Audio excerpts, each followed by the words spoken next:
오늘 성경 말씀은 요한복음 1장 14절부터 17절의 말씀 중 16절의 한 절의 말씀만 함께 보도록 하겠습니다. 오늘 성경 말씀은 요한복음 1장 14절부터 17절의 말씀 중 16절 한 절의 말씀만 함께 봉독하도록 하겠습니다. 16절입니다. 우리가 다 그의 충만한 데서 받으니 은혜 위에 은혜라. 아멘. 자, 은혜와 진리라는 이 말씀의 제목을 가지고 두 번째 시간을 함께 여러분들과 나누도록 하겠습니다. 그래서 우리가 지난 시간에 여러분들과 함께 은혜 나눴던 말씀들 중에서 여러분들 우리가 어디에 있다가 순종을 하느냐에 따라서 그 순종하는 것이 바로 힘을 얻게 되어 있다라고 제가 말씀을 드렸죠. 사랑하는 선생님들의 일주일 동안 여러분들 누구에게 순종하면 또 누구에게 먹을 것을 주면서 여러분들 살아오셨습니까?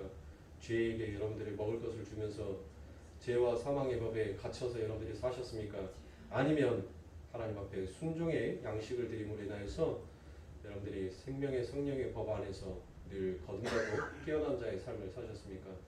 오늘 우리가 여기가 낙원이다라고 말하잖아요. 오늘 하루 종일 여러분들 지치고 고단한 몸들 이 자리에 오셔서 여러분들이 이제 하나님의 말씀으로 여러분들과 한 자리에 모여서 함께 먹고 마시게 된 이곳이 바로 낙원이고 이곳이 바로 천국인 것입니다. 여러분들 마음속에서 회복되지 아니하는 부분들이 있다면 오늘 말씀들을 통하여서 회복되는 그와 같은 역사가 일어나시길 바라고, 또한 아버지 하나님의 은혜가 깨달아져서 늘 감사와 찬송으로 사셨던 분들은 오늘 이 말씀들을 통하여서 여러분들을 더욱더 하나님 앞에 가까이 나아가는 여러분들의 삶이 되시길 주님의 이름으로 축원합니다. 그래서 우리는 죄를 죽이기 위해서 피 흘리기까지 싸워야 한다라고 그와 같이 성경은 이야기합니다. 그래서 히브리서 12장 4절에서 너희가 죄와 싸우되 아직 피 흘리기까지는 대항치 아니하고라고 그와 같이 말하는 것입니다. 사도 바울은 성도가 죄와 싸울 때 피가 흘릴 정도로 싸워야 한다라고 그와 같이 얘기합니다. 왜 피가 흘릴 정도로 여러분들 성도가 싸워야 됩니까? 바로 성도의 경건은 그 사랑 안에 있는 하나님의 생명의 결과이기도 하지만 그 생명이 풍성하게 자라나게 되는 조건이 되기도 하기 때문인 것입니다. 그래서 성도는 끊임없이 죄와 싸워야 된다라는 것을 사도는 우리들에게 요구하고 있습니다. 디모데전서 4장 8절에 보면 육체의 연습은 약간의 유익이 있으나 경건은 범사에 유익하니 금생과 내생의 약속이 있느니라라고 그와 같이 얘기합니다. 성도들이 죄의 지배 아래에서 오래 머물다 보면 처음에는 남아있는 죄의 오염 때문에 상당히 괴로워하더라는 것입니다. 그런데 지속적으로 그 죄의 지배가 계속적으로 이루어지게 되면 어느 순간부터 본인이 자발적으로 의도적으로 죄를 짓기 시작하더라는 것입니다. 그래서 성경은 그것을 바로 무엇이다라고 얘기하냐면 그걸 고범죄다라고 그와 같이 얘기합니다. 그래서 성경에서 바로 그 고범죄가 무엇인지를 다윗은 알았고 그 고범죄를 짓지 아니하기 위해서 하나님 앞에 이와 같은 시를 기록합니다. 시편 19편 13절에 보시면 또 주의 종으로 고범죄를 짓게 말게 하사 그 죄가 나를 주장치 못하게 하소서 그리하시면 내가 정직하여 큰 죄과에서 벗어나겠나이다라고 그와 같이 다윗은 하나님 앞에 자기가 자발적으로 의도적으로 죄를 짓지 아니하게끔 하나님의 은혜를 붙들고 있는 것입니다. 이것이 바로 우리가 죄를 짓지 아니하기 위해서 그 죄와 피 흘리기까지 싸워야 하는 의무인 것입니다. 고범죄를 계속 짓게 되면 죄가 그를 주장하게 되고 죄가 그를 주장하게 되면 그는 또 역사 속에서 계속해서 고범죄를 짓게 되더라는 것입니다. 그러니까 끊임없이 돌고 도는 죄들을 지을 수밖에 없는 것입니다. 그래서 성경은 우리는 작은 죄라도 계속 죽여야 한다라고 그와 같이 우리들에게 말씀합니다. 여기에서 고범죄라고 번역이 되어 있는 히브리 단어가 바로 재림입니다. 우리 예수님의 재림은 아이죠. 근데 여기 히브리의 재림은 어이입니다. 이 재림이라는 것은 반항과 고의다라는 그와 같은 뜻을 가지고 있습니다. 그러니까 성도가 죄를 죽이는 삶을 살지 않고 오랫동안 그 죄가 이끄는 대로 죄에 순종해서 살다 보면 본인이 의도적으로 계획적으로 죄를 짓게 되고 그로 말미암아 어둡고 암울하고 우울하고 고통스러운 삶을 살 수밖에 없더라는 것입니다. 그래서 성도는 그 안에 은혜가 들어와 있기 때문에 죄를 짓게 되면 늘 고통스러워하게 되어 있습니다. 그래서 청교도 리처드 십스는 양심을 거스리는 죄는 살아남은 기도의 입을 막고 기도까지도 막아버린다라고 그와 같이 얘기를 하는 것입니다. 그러니까 죄는 하나님 앞에 담대하게 나아갈 수가 없죠.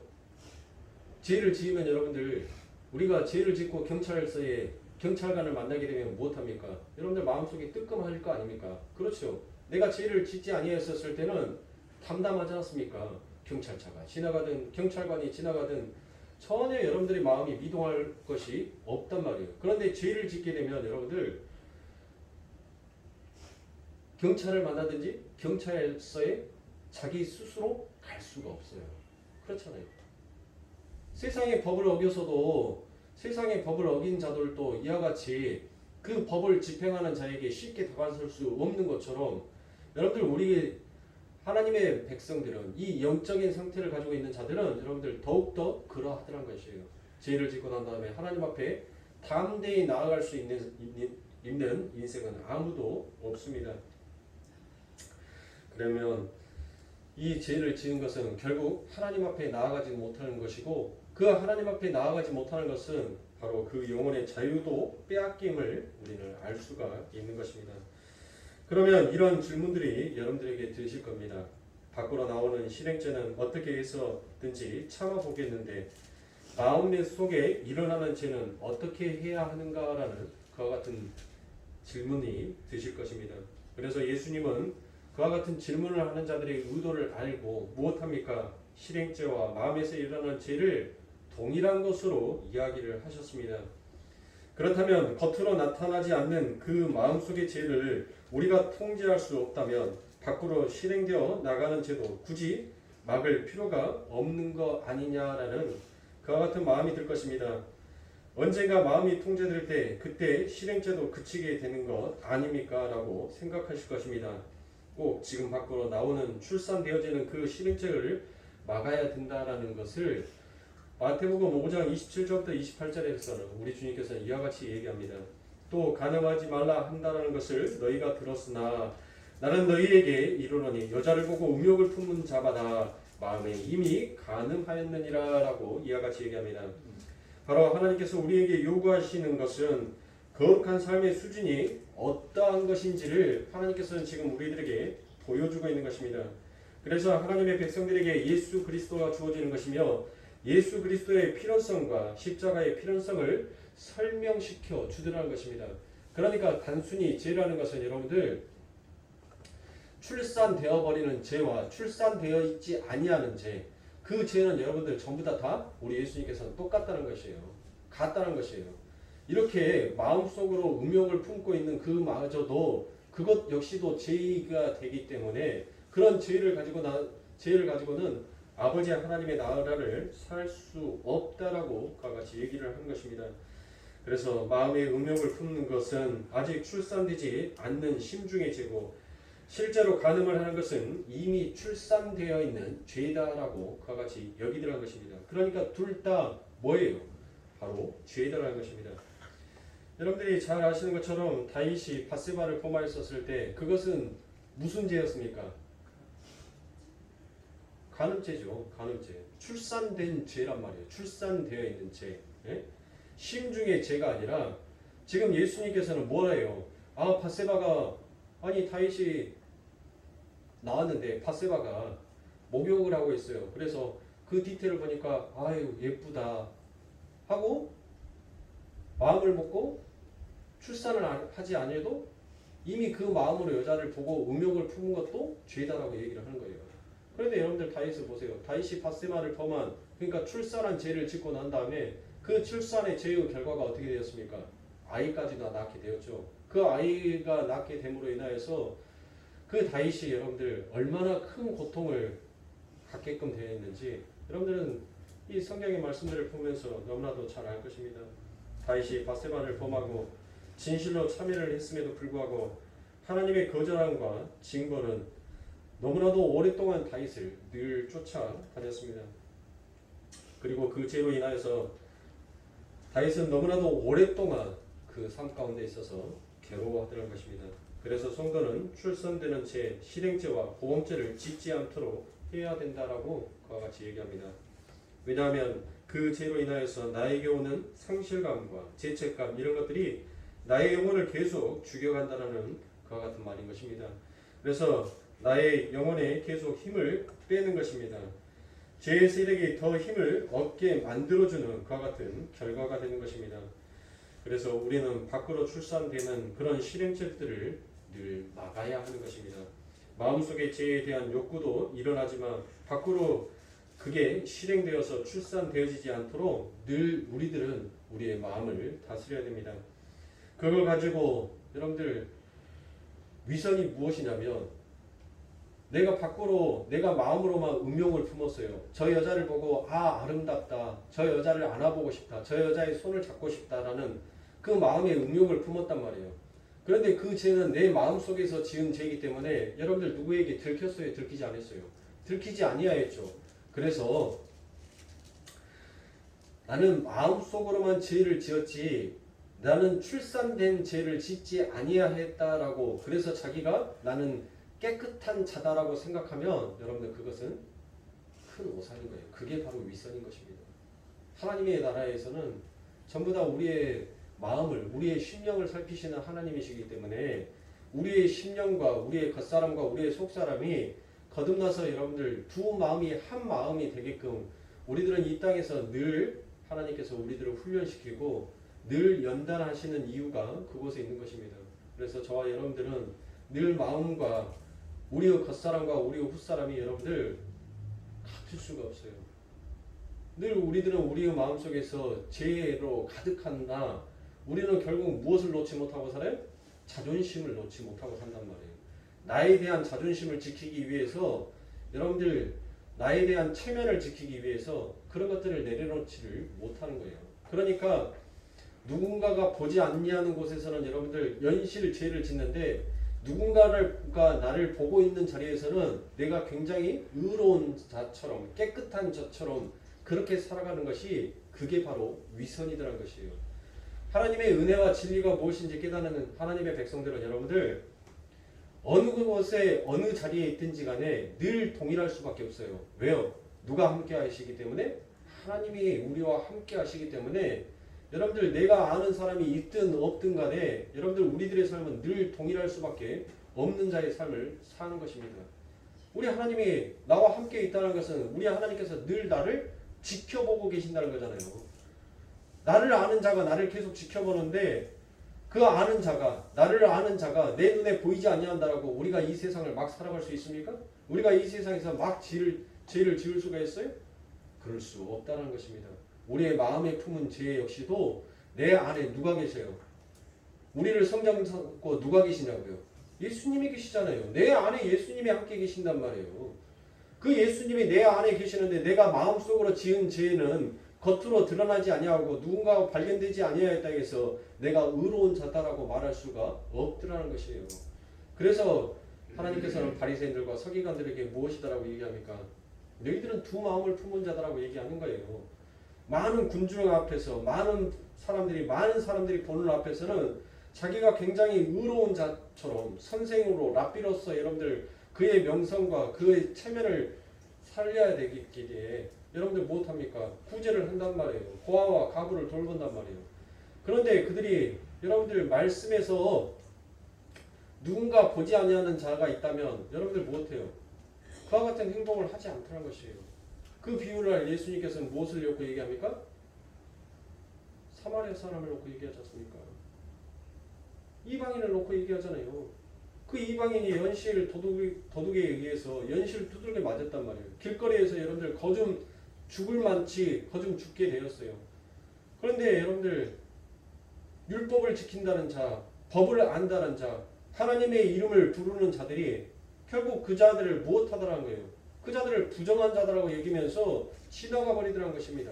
결국 그것이 저와 여러분들의 마음인 거예요. 누군가 나를 알고 누군가 나를 보는 그 세상 가운데서는 나의 명성과 나의 체면을 지키기 위하여서 내 안에서는 하고 싶지 아니하는 그 선행을 하더라는 것입니다. 그래서 우리 하나님께서 우리의 마음을 바꾸어 버리는 거예요. 그런데 우리가 무엇으로 여러분들 이렇게 은혜와 진리를 깨닫고 있으면서 무엇으로 여러분들 우리가 의인이다라고 얘기할 수가 있겠냔 말입니다. 우리가 무엇을 착한 일을 했다라고 하나님 앞에 하나님 나 잘했죠. 그러니까 나에게 복 주시옵소서, 내게 상 주시옵소서라고 그와 같이 얘기할 수 있냔 말입니다. 우리는 이와 같이 겉과 속이 다른 자의 삶으로 살아가고 있는데, 그래서 지난 시간에도 여러분들에게 말씀드렸던 것처럼 죄와 은혜는 둘 다 사람의 순종을 먹고 자란다라고 제가 여러분들에게 말씀을 드렸습니다. 누구에게 먹이를 주느냐에 따라서 여러분들 그 먹이를 먹는 자는 반드시 그 먹는 것에 대한 힘을 얻게끔 되어 있더라는 것입니다. 여러분들이 순종에게 먹이를 준다면 여러분들 그 순종은 더욱더 그 먹이의 힘을 얻어서 무엇을 우리들에게 나타내겠어요? 그 에너지를 어떻게 발산하겠냐고요? 바로 하나님의 은혜가 무엇인지 그리고 진리의 말씀이 무엇인지를 깨닫게 하는데 그 순종이 그 힘을 발휘하게끔 되어 있더라라는 것입니다. 그러니까 순종은 어디에서부터 일어난다고 그랬어요? 바로 자기 부인에서부터 일어나는 거예요. 내가 할 수 있음이 아니라 하나님 나는 할 수 없습니다. 없음에서부터 출발을 하는 것이 그게 맞는 거예요. 그래서 전적으로 모든 것들을 하나님 앞에 기도로 간구하는 것, 그게 우리가 하나님 앞에 1차적으로 나아가야 하는 목적인 것입니다. 기도도 내가 하는 거고 찬송도 내가 부르고 헌금도 내가 하는 거고 여러분들 전부 다 내가 하는 것이 아니에요. 내 안에 계신 그 성령이 나를 감동시켜서 여러분들 그와 같은 행위를 할 수 있는 것이지 내가 나를 드러내기 위해서 하는 것이 아니라고요. 내가 나를 드러내기 위해서 하는 것은 결국 무엇 한다라고 했어요? 결국 여러분들이 시험이 들어서 예수를 떠나버린다니까요. 하나님을 떠나요. 그것은 내가 했기 때문인 거예요. 내가 은혜가 있다면 내 안에 계신 은혜가 있다면 여러분들 우리들이 그 예수를 떠날 수가 없어요. 그 예수를 늘 붙들면서 나아갈 수밖에 없는 거예요. 그러나 우리들의 삶을 보시라고요. 늘 내가 하잖아요. 내가 기도했고 내가 충성했고 내가 봉사했고 내가 열심을 내었고 그러니 하나님 내게 복 주시는 것은 너무나도 당연한 거 아닙니까? 라는 그와 같은 너무나도 은혜와 진리를 깨닫지 못한 엉뚱한 발상으로 하나님 앞에 기도를 하고 그 하나님 앞에 얘기를 하더라는 것입니다. 사랑하는 성도님들, 이처럼 죄는 우리의 영을 둔감하게 만들어버립니다. 우리가 하나님의 은혜와 진리가 무엇인지를 보지 못하게 만들어버리더라는 것이에요. 그래서 그 하나님에게 더욱더 다가가지 못하게 하는 것이고 그 하나님 앞에 다가가지 못한 자들의 영혼 속에서 자꾸 나라는 존재의식을 자꾸 부연하게끔 되어 있더라는 것이에요.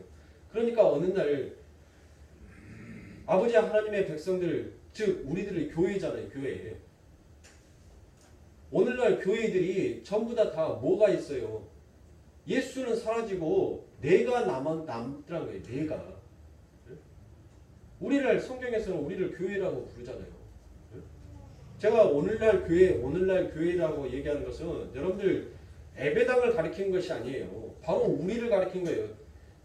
예배당이 여기는 여러분들 교회가 아니에요. 여기는 예배당이에요. 예배당. 예? 교회는 우리가 교회란 말이에요. 우리가. 예?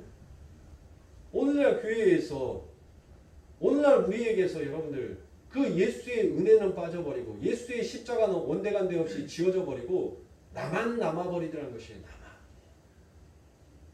이게 바로 이 죄가 우리들을 그 하나님의 은혜와 진리가 무엇인지 모르게끔 우리의 눈을 덮어버리고 우리를 둔감하게 만들어버리더라는 것입니다. 그래서 많은 이들이 예배당에 앉아서 동일한 말씀을 받았음에도 불구하고 어떤 사람들은 그 말씀에 살아서 운동하는가 하면 어떤 사람들은 전혀 말씀이 깨달아지지 않아 그 사람 속에서 전혀 운동력이 나타나지 않더라는 것입니다. 그래서 그 성도들의 삶 가운데서는 어떻습니까? 여러분들 하나님의 말씀은 운동력이 있다 했잖아요. 살아서 역사하신다라고 했잖아요. 그러니까 하나님의 은혜와 진리가 무엇인지를 그것을 말씀을 통해서 깨닫고 아는 자들은 여러분들 예배에 그리고 하나님의 일에 무엇을 할 수밖에 없어요? 충성을 다할 수밖에 없어요. 최선을 다할 수밖에 없단 말이에요. 왜요? 내 안에 계시는 그 말씀이 그렇게 나를 운동시키거든요.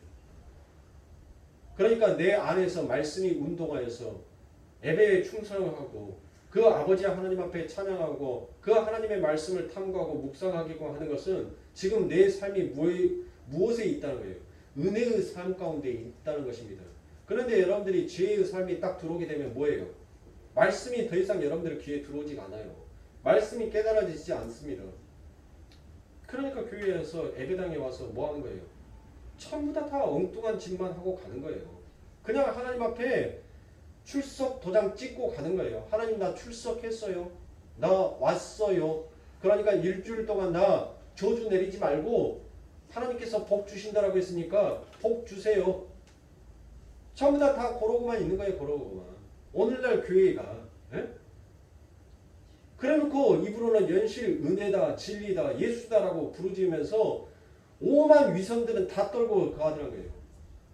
목사가 코믹스럽게 설교를 하면 깔깔깔깔깔 웃으면서 은혜 받았습니다. 재밌었습니다. 즐거웠습니다라고 얘기를 하고 목사가 감명 깊은 예화의 설교를 하면 눈물 찔끔찔끔 흘리면서 은혜 받았습니다. 감동 받았습니다라고 하면서 여러분들 그렇게 하는데 그들의 삶을 보면은 전혀 말씀에 은혜 받은 자의 삶이 아니더란 것이에요.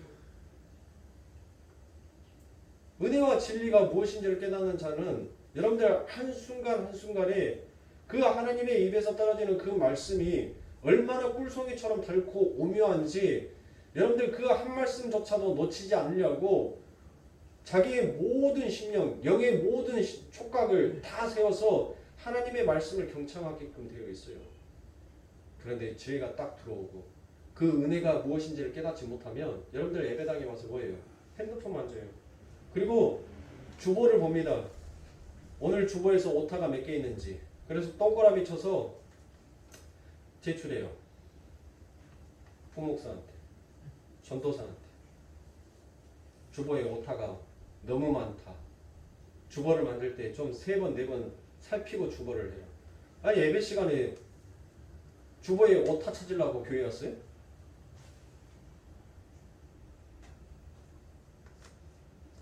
그렇게 바쁘시면 여러분들 저는 우리 성도님들한테 하는 말씀이 아닙니다. 대부분의 교회들이 그래요. 아니 바쁘면은 예배 참석하지 마시고 이 일을 보시고 난 다음에 저녁 늦게 예배라도 참석하시면 되잖아요. 그도 여의치 아니하면 하나님 내가 이렇게 차를 운전하고 또 하나님 세상의 일로 인하여서 지금 바삐 하나님 움직일 수밖에 없습니다. 그래서 하나님의 예배당에 가서 예배는 드리지 못하지만 하나님 이곳에서라도 하나님 제가 찬송가를 틀어놓고 찬송을 부르고 하나님의 말씀을 듣고 하나님 오늘 하루를 일과를 보낼 수밖에 없습니다. 주님 죄송합니다. 그러나 저와 함께해 주시옵소서. 그렇게 여러분들 차 안에서 누군가를 미팅하러 가는 그 자리에서 여러분들 그렇게 하나님 앞에 기도하고 하나님과 가까이 다가가는 거 그게 예배 아닌가요? 교회에 와가지고 전화를 받아. 교회에 와가지고 주무실 거면 집에서 편안하게 침대에 누워서 주무세요. 왜 딱딱한 의자에 앉아가지고 주무시냐고요. 그런데 교회들이 그것을 질타를 안 해요. 그걸 말을 안 하더라고요. 목사들이. 왜요? 그렇게 말하면 성도들 떨어져 갈까봐. 얼마나 병이 들어가 있냐고요. 그런 것들을 지적 안 하니까 우리 목사님은 참 자상한 사람. 우리 목사님은 참 사랑이 넘치는 사람. 우리 목사님은 모든 것들을 다 받아들일 줄 아는 사람. 여러분들 지금 이 예배당에서는 죄가 무엇인지 의가 무엇인지 심판이 무엇인지 여러분들 우리들은 이 어마무시한 이 하나님의 말씀 앞에서 오직 은혜로 지금 살아남아서 그 하나님의 말씀을 총정하고 있는 거예요. 오직 그 아버지 하나님의 의가 우리를 덮어서 그 심판을 그 죄에 대한 어마무시한 그 심판을 하나님의 은혜로 덮어서 우리를 진리의 길로 인도하는 것이 바로 지금 이 시간이란 말이에요. 그런데 그 모든 것들을 눈을 감고 가면, 눈을 덮어버리고 가면, 여러분들 그것이 바로 죄를 관용하는 자의 삶인 것입니다. 나만 천국 가면 되지. 나만 예수 잘 믿어서 복 받으면 되지. 아니요. 우리 하나님께서 뭐라 해요? 함께 가자라고 얘기하잖아요. 함께. 네 눈이 범죄한 것은 네 눈을 뽑아버리라고 하잖아요. 그래서 한 눈을 가지고 천국 들어가는 것이 낫다라고 얘기하지 않습니까? 네 팔이 죄를 지어버리면 그 팔을 잘라버리고 그 한 팔로 천국 가는 것이 낫다라고 얘기하지 않습니까? 네 다리가 죄를 범하면 그 다리를 잘라버리고 한 다리로 아버지 하나님은 나라에 들어가는 것이 낫다라고 얘기하지 않습니까? 보세요, 여러분들. 여러분들이 죄를 지었었을 때 여러분의 눈을 빼버릴 수 있나요? 여러분들의 손을 잘라버릴 수가 있어요? 여러분들이 다리를 자를 수가 있습니까? 못하잖아요. 예수님께서는 지금 우리들에게 동해보복법을 말씀하시는 것이 아니에요. 함께 가라는 거예요. 네 몸이 그 자를 만큼, 그 눈을 파버릴 만큼 그처럼 아프고 고통스러운 것을 네가 안다면 네 형제가 지은 그 죄를 보고 함께 아파하고 함께 고통스러워하면서 그것을 어떻게 해서든 네가 네 몸뚱아리에 붙어있는 거 그것을 어떻게 해서든 지키고 가려고 하는 것처럼 네 형제를, 네 자매를 그렇게 아파하면서도 끌고 가라는 거예요. 지키고 가라는 거예요. 그런 자만이 어디를 들어올 수 있다는 거예요? 천국에 들어올 수 있다고 얘기를 하는 것입니다.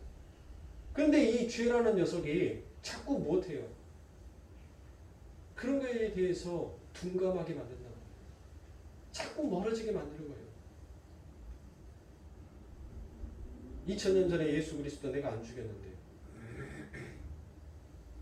수많은 교통사고와 수많은 사건 사고가 일어났습니다.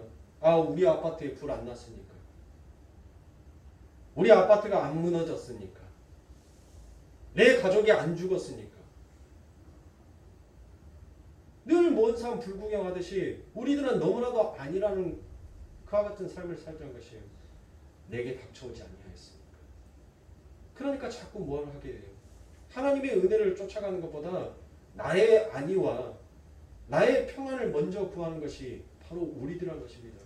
이런 죄된 마음을 우리들이 내려놓지 아니한다면 여러분들 그 하나님의 말씀이 그 은혜의 말씀이 우리에게 결코 진리로 다가올 수가 없어요. 그래서 사도 바울은 죽을 힘을 다해서 뭘 하라고 얘기합니까?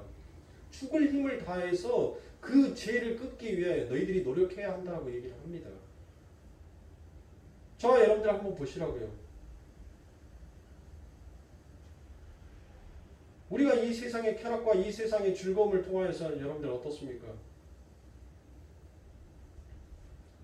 저의 즐거움은 여러분들 청소예요. 정리입니다. 허리가 아파가지고 5개월 만에 매제병원에 가서 침을 맞고 왔는데 매제가 우리 이모 집사님이 가더라고요. 형님 허리가 많이 안 좋구만요. 며칠 와서 좀 침을 더 맞으세요라고 가더라고요. 그리고 당분간 허리를 무리하지 말고 좀 편안하게 그렇게 하세요라고 얘기를 하더라고요. 그런데 돌아와서 집을 보는데 버릴 것도 너무 많은 거예요. 정리할 것도 너무 많아요. 그래서 이참에 버릴 것은 좀 싹 버려버리고 정리할 것은 좀 정리하고 그렇게 하자라고 해서 한 방을 치워놨더니 여러분들 어때요? 아니 방이 하나가 또 걸리는 거예요. 그래서 또 한 방을 치웠어요. 아니 그걸 치워놓고 나니까 이제 애기방이 마음에 걸리는 거예요. 아니 책을 신성이가 태어날 때부터 시작해서 지금까지 하나도 버리지 않냐고. 장난감 먼지 하나까지도 여러분들 먼지 한 톨마저도 하나도 버리지 않냐고 그대로 놔뒀어요. 그대로. 그래 거기에서 이제 뒤지다 보니까는 너무나도 오래됐고 너무나도 이렇게 낡은 것들 뭐 스케치북도 앞뒤로 낙서 다 해놓았는데 도저히 스케치북 쓸 데 없는 것도 처음부 다 책꽂이에 다 꽂아져 있더라고요. 그래서 그걸 처음부 다 빼가지고 내버렸는데 여러분들 얼마나 많이 내버렸냐면 신라면 박스로 6박스가 나오더라고요. 갖다 그렇게 하고 나니까 여러분들 어때요? 마음이 그렇게 정리를 해놓고 나니까 마음이 시원한 거예요. 마음에 즐거움이 오더란 거예요. 그런데 저는 무엇 해야 하는데 더 힘을 써야 돼요? 지금 정리하는 것이 문제가 아니에요. 어차피 이사 가게 되면 이사 갈 때 되면 여러분들 뭐예요? 버릴 것은 버리고 갖고 갈 것은 갖고 가고 나중에 해도 된단 말이에요. 지금 해야 될 것은 뭐예요? 지금 목사가 해야 될 것은 성경 보고 찬송 읽으면서 설교 준비해서 잘 맛있게 밥 안 쳐가지고 반찬 맛있게 만들어서 그 다음날 성도들에게 맛있게 먹이는 일을 먼저 우선으로 해야 되는데 우리들의 삶 가운데 있어서는 늘 뭐가 우선이냐면 내 마음에 대한 쾌락과 즐거움이 늘 우선이더란 것이에요. 그걸 해놓고 나니까 그때서 뭐 하냐면 여러분들 마음에 즐거움이 생긴 거예요. 아 이제 깨끗하다. 이제 속이 시원하다. 그래놓고 난 다음에 이제 설교 보려니까 여러분들 어때요? 아니 얘기 데리러 갈 시간 1시간 반 남겨놓고 그것을 정리를 하느니 얼마나 분주하게 정리를 했겠습니까? 그래서 이제 소파에 앉아서 이제 아침 겸 점심을 해서 이렇게 먹고 나니까 배가 부르니까 성경책은 봐야 되는데 성경책을 펴놓고 소파에서 그대로 자버린 거예요. 그래놓고 난 다음에 눈 뜨고 난 다음에 애기한테 정신없이 봐요. 그러면 이제 설교 준비는 A4용지 대충 버물려가지고 가방에다 넣어놓고 차 안에서 합니다. 차 안에서 하는 설교 준비가 뭐 얼마나 집중이 되겠어요. 늘 나의 즐거움과 나의 쾌락, 나의 유익 그리고 내가 갖고자 싶어하는 거 내가 하고자 싶어하는 거에 대해서는 여러분들 죽을 힘을 다해서 내 몸뚱아리가 부서지더라도 몸뚱아리가 아프다 하면서도 여러분들 기엽고 인간은 그것을 하더라는 거예요. 내 욕심이 찰 때까지 내 만족이 이루어질 때까지 기필코 하더라는 거예요. 누군가 말해도 여러분들 뭐예요? 소용없다니까요. 의사가 얘기했잖아요. 무리하지 마시라고. 허리 근육이 약간 좀 놀래져 있으니까 그 근육이 다 풀어질 때까지는 무리하지 마시라고 얘기를 했어요. 근데 내 몸에 무리하면 안 된다라고 말해주는 그 말조차도 내가 이루고 싶어하는 나의 욕심, 욕망에 대해서는 아무 소리도 들리지 않는 것이 그게 우리들이라는 것이에요. 그러니 죄와 사망의 법을 어떻게 우리가 끊습니까? 어떻게 이기냔 말이에요. 못 끊어요, 여러분들. 그래서 오늘 우리 애들에게 하나님께서 무엇을 주신 거예요? 진리를 주신 거예요. 그 진리가 바로 누구입니까? 예수를 주신 거예요. 그 예수가 무엇 하셨어요? 십자가에 죽으셨잖아요. 십자가에 죽으셔서 뭐 했어요? 우리들에게 의의 옷을 입혀주셨잖아요. 그리고 난 다음에 그 예수님께서 우리들에게 어떤 희망의 메시지를 줘요? 그래, 내가 십자가에서 죽기 전까지는 너희들은 할 수 없었어. 그런데 내가 이제 십자가에 죽고 난 이후부터는 너희들은 내가 하지 못했던 그 일들까지도 이제는 너희들은 할 수 있는 자가 되었어 라고 얘기를 해주신단 말이에요. 결국 무엇이에요? 우리는 죽기까지 피 흘리면서 죽기까지 싸우면서 그 죄를 여러분들 이제 끊을 수 있는 뭐를 얻었다는 거예요? 힘을 얻었다는 거예요. 힘을. 누구로부터? 예수로부터. 예수님이 죽기 전까지는 우리는 그 죄와 사망의 법을 아무리 피를 흘린다 하더라도 여러분들 우리들은 그것을 이겨낼 수가 없었습니다. 그런데 그 예수님께서 죽으심으로 인하여서 우리가 죄와 사망의 법을 이제는 능히 이기고 그 죄와 사망의 법을 조롱까지 할 수 있는 그와 같은 능력을 우리가 소유한 자다란 말이에요. 정말 저와 여러분들이 하나님의 말씀을 믿는다면 여러분들 그 죄와 사망의 법을 끊어내기 위해서 우리들은 몸부림쳐야 된단 말이에요. 내가 항상 습관처럼 해왔던 것들을 끊어버리기 위해서 내가 항상 이것이 편안하다, 이것이 안정되다라고 마음먹었던 것들을 여러분들 뒤집어 버릴 수 있는 그와 같은 우리들의 마음가짐을 가져야 돼요. 그런데 우리가 진짜 약하다.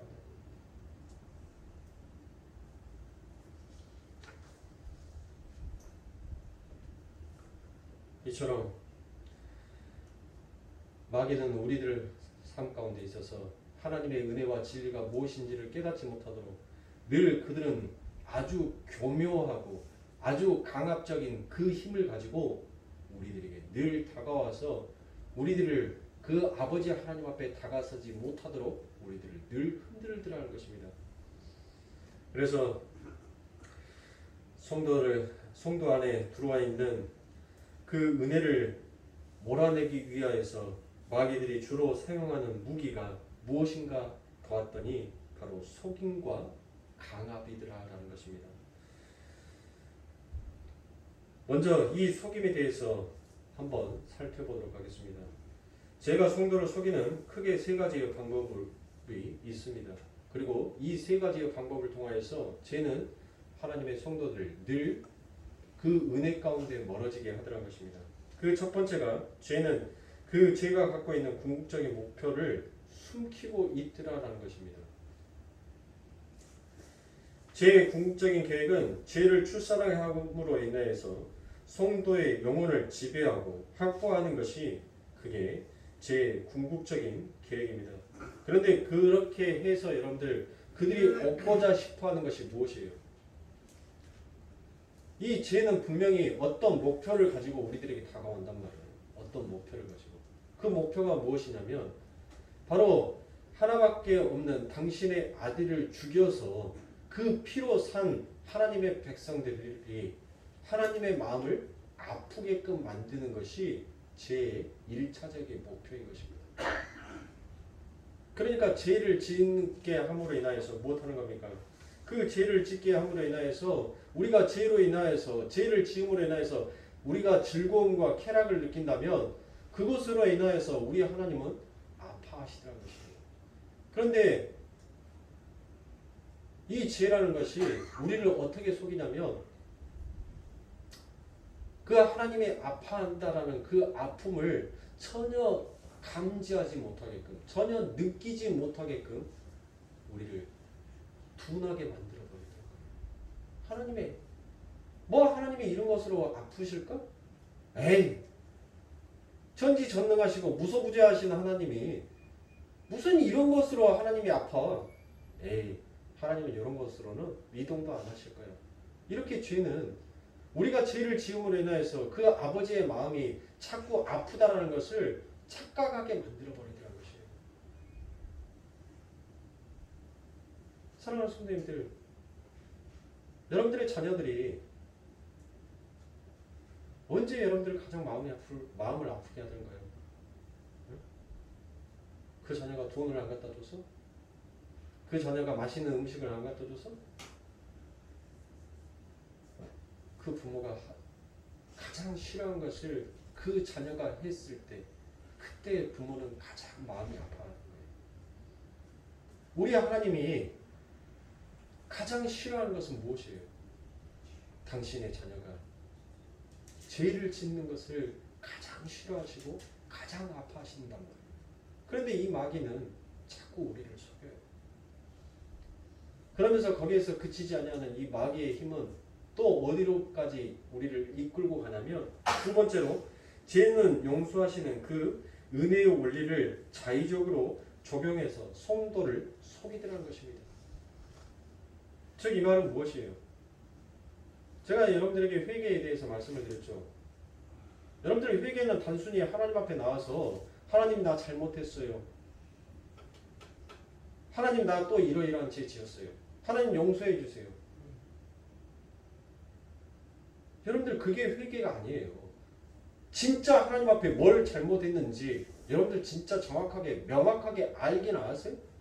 왜 하나님 앞에 내가 이런 죄를 고백할 수밖에 없는지 여러분들 그 이유는 알고 하나님 앞에 고백을 하십니까? 저와 여러분들은 모른단 말이에요. 몰라. 아직 죄는 짓고 있으면서 하나님의 은혜와 진리가 나를 장악해서 그 아버지 하나님의 말씀으로 끌고 간다는 것은 알고 있는데 내가 왜 이 죄로 인하여서 내가 이렇게 고통스러워하는지 명확한 이유를 몰라요. 왜 이유를 몰라요? 야, 그 정도의 죄는 하나님 앞에 잘못했습니다라고 고백하면 넘어가는 거야 라고 자의적으로 해석을 해버리더라고요. 그러니까 성경의 말씀, 즉 예수, 하나님의 신본론적인 입장에서 성경을 해석해야지 인본주의적으로 성경을 해석하면 여러분들 무엇하게 되는 거예요? 자의적인 해석이 되는 거예요. 그러니까 다 내 편할 대로 여러분들 무엇하더란 거예요? 내 편할 대로 성경을 해석하더란 것이에요. 그러니까 하나님께서 우리들에게 율법을 주신 것은 몇 개였어요?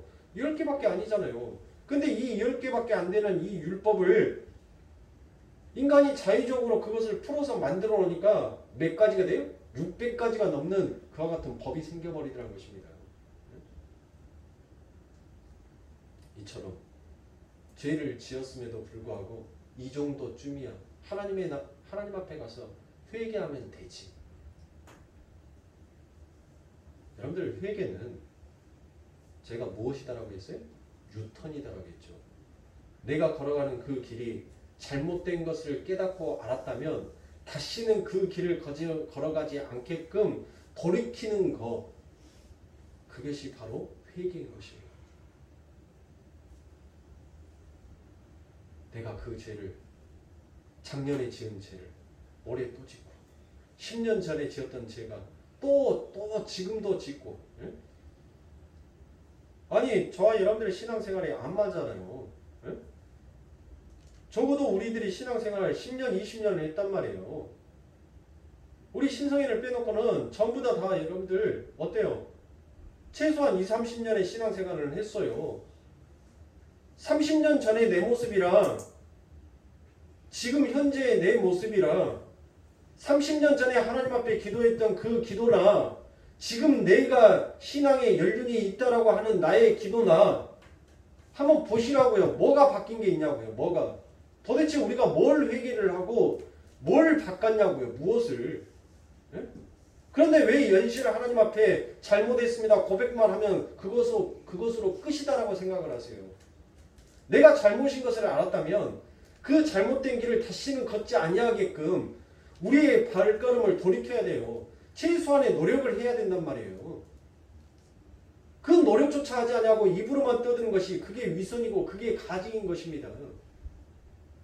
하나님께서는 그런 거 필요 없다라고 해요. 하나님께서는 난 그런 거 모르겠다라고 얘기합니다. 저와 여러분들이 은혜와 진리를 한다면 30년 전에 신앙생활했던 그 나의 모습, 이제 지금의 나의 모습, 무엇인가 좀 변화가 있어야 될 거 아닙니까? 그러기 위해서는 여러분들 그 죄를 죽이기 위하여서 피 흘린 노력을 해야 하는 것입니다.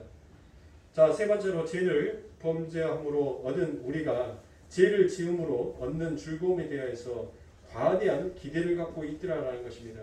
즉 그 말이 무슨 말이냐면 여러분들 우리가 죄를 지으면 지을수록 무엇합니까? 죄를 지으면 지을수록 처음에는 그 죄가 우리들에게 괴로움으로 오지만 그 괴로움이 어느 날 지나고 여러분들 그것이 내게 즐거움으로 내게 행복으로 다가오게끔 되어 있더란 것이에요. 그리고 그 즐거움과 그 행복으로 인하여서 무엇합니까? 우리들은 엉뚱한 발상, 엉뚱한 기대를 갖고 있더란 것이에요. 그러니까 예를 들어서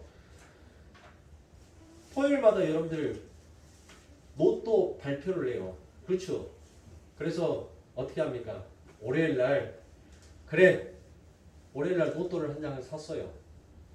이거 틀림없이 1등 될 거야 라고 생각을 하고 일주일 동안 카드가 올인이 될 때 정도로 통장이 빵꾸가 날 정도로 여러분들 돈을 열심히 썼어요. 무엇을 기대하고? 토요일날 나는 100% 로또 1등 당첨이 될 거다. 이런 헛된 죄를 지으면 지을수록 헛된 기대감과 헛된 망상을 갖게끔 만들어버리더란 것이에요. 이 죄가. 그러니까 위의 것을 보지 못하고 아래 것을 보게 함으로 인하여서 여러분들 결국 무엇하는 거예요? 처음에는 여러분들 우리가 갈증이 나서 소금물을 먹으면 바닷물을 마시면 여러분들 갈증이 해결이 되는 것 같지만 결국 그 소금물로 인하여서 여러분들 뭐예요? 탈수 증상으로 인해서 결국은 죽는 거예요. 죄는 사망은 여러분들 자꾸 보이지 아니하는 신기루를 마치 잡을 수 있는 것처럼 우리들의 눈을 현혹시켜 버리는 거예요.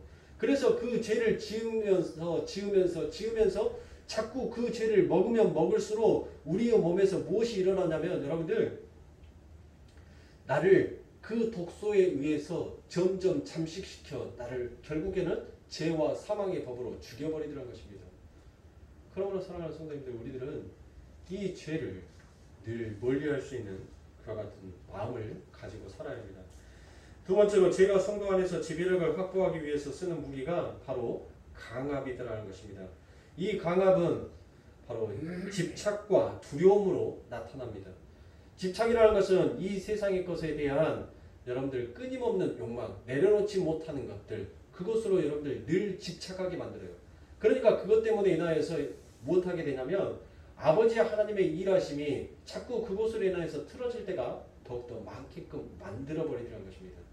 자, 여러분들이 무엇에 집착하고 사는지는 각자의 여러분들의 마음속에서 한번 그 질문을 던지시고 답을 찾아보십시오. 여러분들이 무엇에 지금 하루하루를 살아가면서 집착하고 살아가시는지, 그리고 그 집착을 통해서 여러분들의 삶 가운데 다가오는 그 두려움이 무엇인지를 여러분들 자신 스스로가 한번 답하여 보십시오. 어떤 사람들은 세상의 돈에 집착이 되어서 살 것이고, 어떤 사람들은 세상의 명예에 대해서 집착하며 살 것이고, 어떤 사람들은 건강에 대해서. 여러분들 결국 그 집착은 그 집착에서 벗어나면 내게 큰 화가 다가올 것 같다라는 그와 같은 두려움으로 엄습하기 때문에 내려놓지 못하는 거예요. 그게 바로 강압인 것입니다. 그 강압은 결국 다른 말로 말하면 힘인 거예요. 그 힘이 더욱더 크게 내 안에서 작용하기 때문에 하나님의 은혜를 쫓는 것보다 자꾸 죄에 집착을 하게 되는 거예요. 그 죄를 끊지 못하고 자꾸 반복하는 이유가 그 죄가 가지고 있는 그 파워가, 그 힘이 너무나도 크더란 것이에요. 마치 그것을 끊어버리면 내게 엄청난 우환이 다가올까봐 그래서 여러분들 집착을 하는 거예요. 그러나 하나님의 은혜가, 진리가 무엇인지 깨닫는 사람들은 여러분들 그 힘을 끊어낼 수가 있어요. 무엇으로 끊어낼 수 있습니까? 바로 순종으로부터 시작해서 그 힘을 끊어낼 수가 있는 것입니다. 그러면 순종이 우리들의 삶 가운데 그렇게 쉽습니까? 그렇게 잘 나와요? 그러면 우리들은 전부 다 순종하면서 살아가는 자가 될 거 아닙니까? 그래서 우리에게 필요한 것이 무엇입니까? 예수 그리스도의 이름이에요. 그거는 말씀을 선포하는 자와 말씀을 듣는 자 모두에게 다 필요한 것입니다. 말씀을 선포하는 자가 순종하면서 산다고요? 아니요. 그렇지 못할 때가 더욱더 많습니다. 오히려 말씀을 듣는 자들보다도 더 해이하게 사는 자들이 오히려 말씀을 선포하는 자일 수도 있습니다. 그러므로 우리가 그 순종을 깨닫고 순종을 토해내기 위해서는 늘 우리의 입에서 예수의 이름을 부르짖고 살아야 하는 것입니다. 그래서 사랑하는 성도님들, 루이스 벌콕은 우리가 죄를 짓는 순간 우리는 하나님을 버려버리는 것이다 라고 그와 같이 얘기를 합니다. 우리 하나님께서도 우리들에게 말씀하셨죠. 내 백성이 나를 버렸다. 이스라엘 백성들이 언제 하나님을 버렸어요? 이스라엘 백성들이 하나님을 언제 여러분들 버리고 살아왔습니까? 그런데 하나님께서는 내 백성이 나를 버렸다라고 그와 같이 얘기를 하더란 거예요. 언제 버려요? 그들이 하나님을 그들의 삶의 우선으로 두지 않냐고 늘 죄를 쫓아서 살아갔을 때 그 아버지 하나님께서는 너희가 나를 버렸다라고 그와 같이 얘기하더라는 것입니다. 그들의 세상의 쾌락과 세상의 즐거움, 나의 평안을 위해서 여러분들 그렇게 온 힘을 다하지만 그 아버지 하나님 마음을 다하고 뜻을 다하고 성품을 다하여 주 여호와 너희 아버지 하나님을 섬기고 사랑하라라는 그 말씀에 의해서는 너무나도 뜨뜻미지근한 그들의 마음을 하나님께서 살피시고 너희가 나를 사랑하지 않는다. 너희가 나의 이름을 더럽혔다라고 그와 같이 얘기를 하더란 것입니다. 사랑하는 성도님들,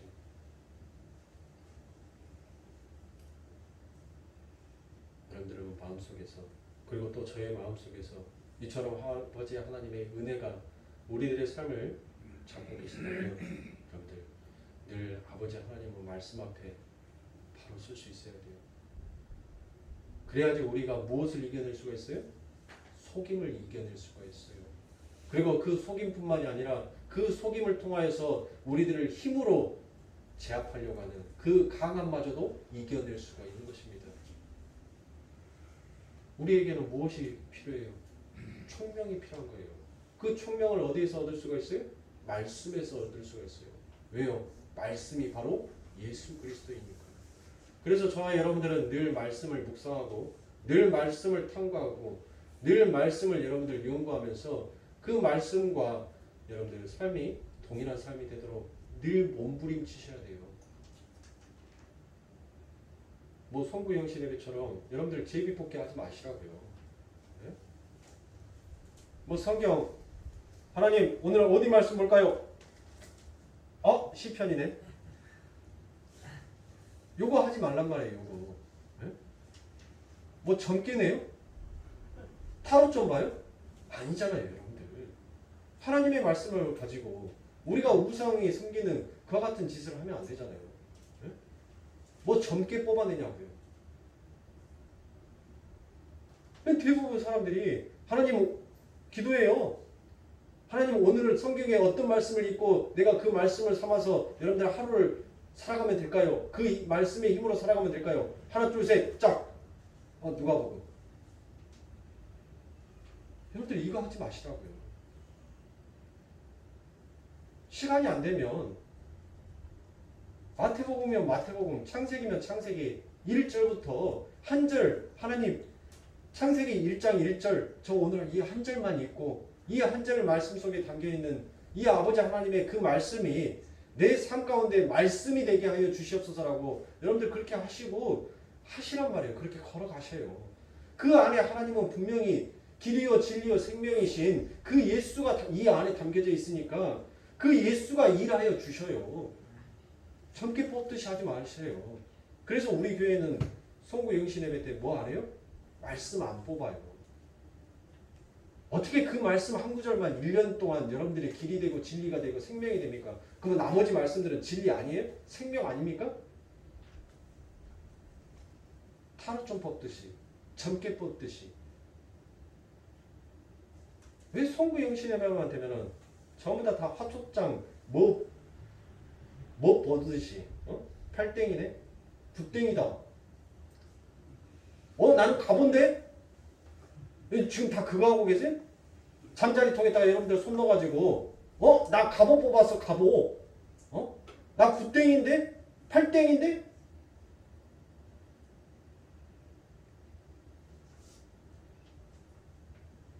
여러분들의 삶 가운데 있어서 여러분들이 할 수 있는 것부터 시작을 해보세요. 거기에서부터 하나님의 은혜는 출발합니다. 여러분들이 할 수 없는 것들을 너무 과하게 여러분들 선을 잡고 가지 마세요. 그러니까 힘든 거예요.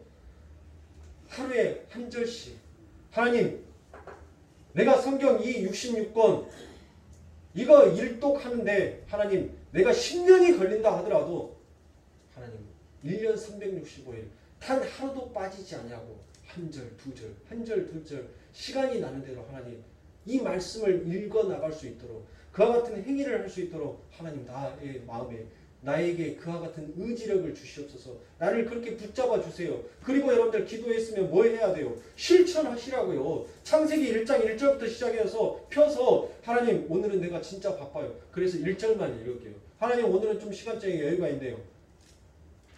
그래서 하나님 오늘은 창세기 1장 요것을 다 읽고 싶어요. 여러분들 그렇게 기도하고도 여러분들 성경 한번 읽어보세요. 창세기 1장 1절부터 1장 1절 1장을 읽는데 여러분들이 몇 번 왔다 갔다 엉덩이를 몇 번 들었다 놨다 하는지. 성경 읽는 것이 여러분들 쉬운 것이 아니에요. 성경 좀 읽으려면 왜 머릿속에서 오만 장면들은 다 생각이 나는지. 좀 이따 해도 되는 일들이 오만 생각이 그 시간에 다 든다니까요. 왜 내가 성경 좀 보려면은 생전 하루 종일 울리지도 않았던 전화기가 왜 그때 해필이면 울리는지. 1년에 한 번 올까 말까 한 친척이 왜 내가 좀 성경 좀 읽고 하나님 앞에 기도하려고 하니까는 띵동 하고 울려서 언니 하고 나를 그렇게 부르는지.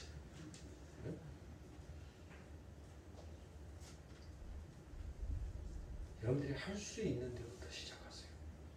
기도도 길게 하면 좋죠. 오랫동안 할 수 있으면 더 은혜롭죠. 그러나 여의치 않냐면 시간이 안 되냐. 여러분들 서서라도 하나님 도와주세요.